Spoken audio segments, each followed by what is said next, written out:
नमस्कार मित्रमैत्रिणींनो, आयुष्यात नेहमी आनंदी राहायचं असेल तर हा व्हिडिओ नक्कीच पहा। माणसाची सवय आहे की मिळत नाही तोपर्यंत त्याला दम निघत नाही आणि मिळाल्यानंतर त्याला त्याची किंमत राहत नाही। गरीब माणूस तो नसतो जो झोपडीत राहतो, गरीब माणूस तो असतो जो आपल्या श्रीमंतीची घमेंड झोपडीवाल्यांना दाखवत असतो।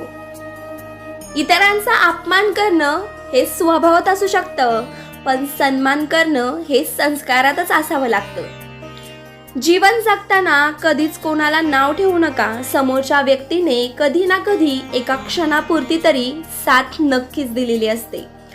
लोकांना बरं बोलणारा हवा असतो, पण खरं बोलणारा मात्र नको असतो। गरज प्रत्येकालाच पडते हो, विषय फक्त वेळेचा असतो। पैसा बोलायला लावतो तर परिस्थिती ऐकायला लावते। एकच आयुष्य आहे, मेल्यावर काय होतं हे कोणालाच माहित नाही। जिवंत असल्यावर तरी किमान मेल्यासारखे जगू नका। आपल्या आयुष्यातला प्रत्येक क्षण आनंदाने जगून घ्या। गंगेत तीच पापे धुतली जातात जी चुकून झालेली असतात।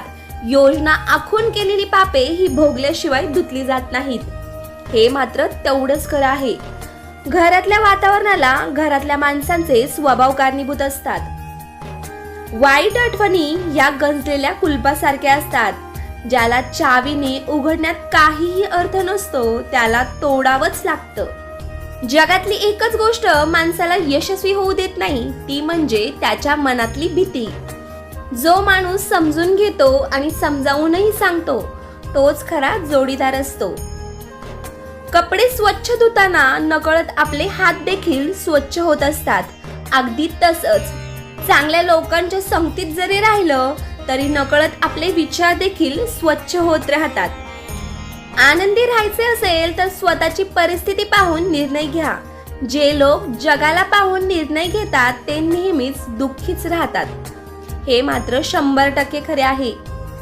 जे संतापजनक विचारांपासून नेहमीच दूर राहतात त्यांना नेहमीच मानसिक शांती मिळते, कारण त्यांचे मन शांत असते आणि मनात कोणतेही विचारांचे काहूर माजलेले नसते। नेहमी चांगल्या गोष्टी करण्याचा प्रयत्न करा। हा प्रयत्न तुम्ही पुन्हा पुन्हा करत राहा, म्हणजे तुमच्या मनाला शांती आणि आनंद या दोन्ही गोष्टी मिळतील। तर मित्रमैत्रिणींनो, तुम्हाला आजचे छोटेसे विचार अनुभवाचे बोल आवडले असतील तर व्हिडिओला लाईक करा आणि असेच नवनवीन व्हिडिओ पाहण्यासाठी आपल्या चॅनलला सबस्क्राईब करा। धन्यवाद व्हिडिओ शेवटपर्यंत पाहिल्याबद्दल।